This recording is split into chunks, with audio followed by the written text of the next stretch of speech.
Ya, siap. Gimana Pak Yan? Alhamdulillah sehat. Gimana dengan Bapak kabarnya? Alhamdulillah sehat. Sehat. Ya, alhamdulillah. Iya Pak, saya ada keperluan sedikit Pak untuk mewawancarai kepala sekolah dalam rangka program tugas program guru penggerak. Hmm. Mohon izin Pak ya, kita akan memulai wawancara ini tentang pengambilan keputusan yang berbasis nilai-nilai kebajikan universal. Ya.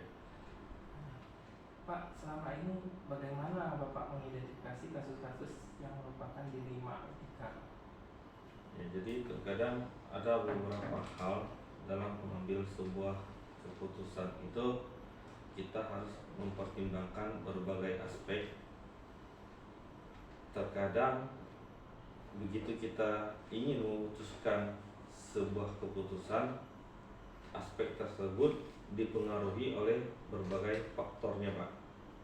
Jadi begitu kita mau mengambil keputusan, terkadang walaupun keputusan itu sudah pasti benar, akan tetapi ketika menyangkut tentang kepentingan orang-orang tertentu ataupun pegawai dalam sebuah organisasi, hal-hal tersebut harus kita perhatikan Pak.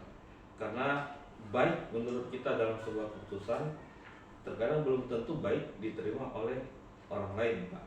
Untuk itu, agar tidak muncul atau tidak terjadi dilema dalam pengambilan keputusan, maka kita perlu mensosialisasikan Pak tentang keputusan yang akan kita ambil tersebut Pak. Mungkin seperti itu Pak. Oh ya, sosialisasikan dulu Pak ya, Iya. kita ambil suatu keputusan.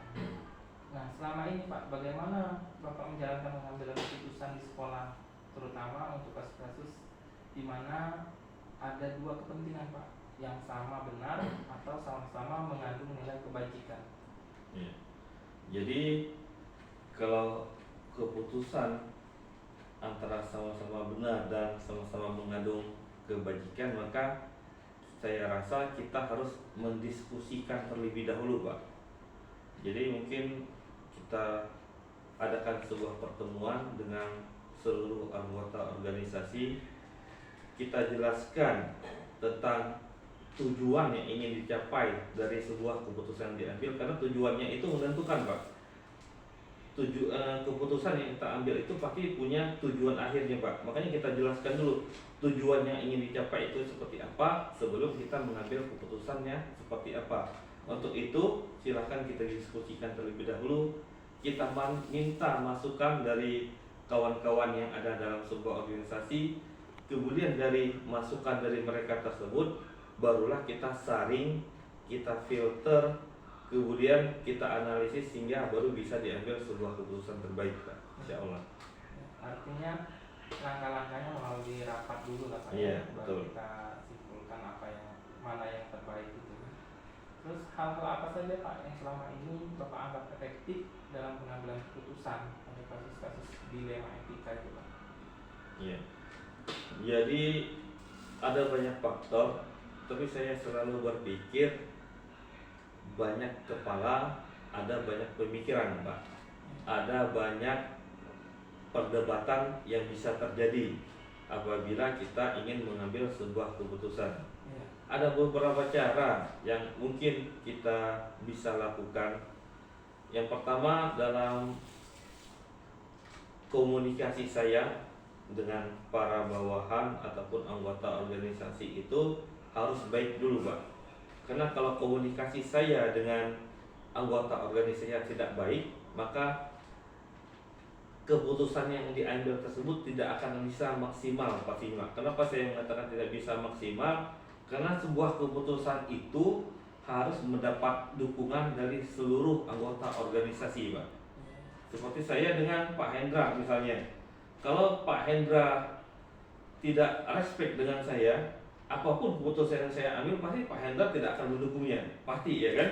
Untuk itu saya harus memperbaiki komunikasi saya terlebih dahulu Pak, agar apapun nanti keputusan yang diambil mendapat dukungan penuh dari seluruh anggota organisasi dan hasilnya bisa maksimal Pak. Ya. Selain itu kira-kira apa lagi Pak triknya selain komunikasi yang efektif atau yang baik? Ada hal-hal lain mungkin? Ya mungkin kita bisa memilih sebuah situasi ataupun kondisi tertentu Pak.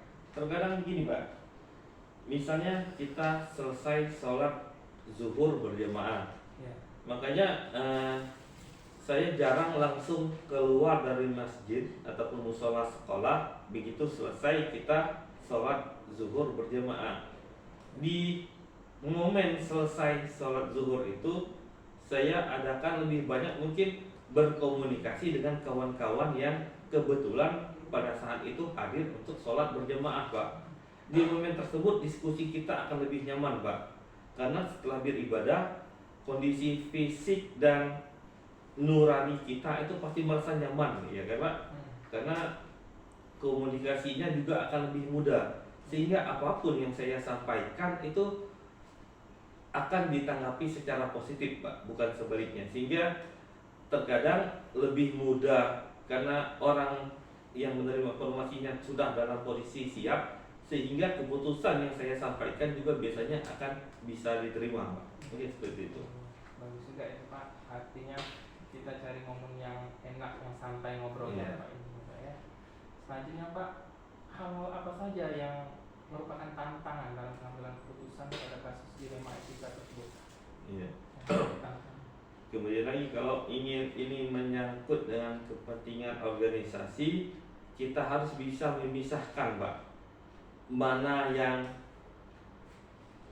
baik dan benar untuk organisasi dalam sebuah keputusan, tapi mana lagi sebuah keputusan yang belum tentu baik dan dibiasakan untuk dijadikan sebuah kebenaran Pak. Iya. Ya.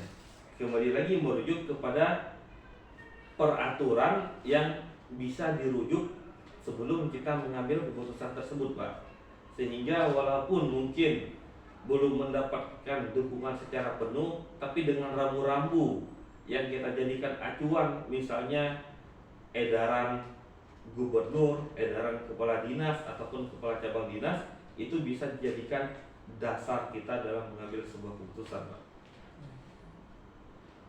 Oke, selanjutnya Pak, apakah sudah memiliki sebuah tata kelola atau jadwal tertentu dalam sebuah penyelesaian kasus?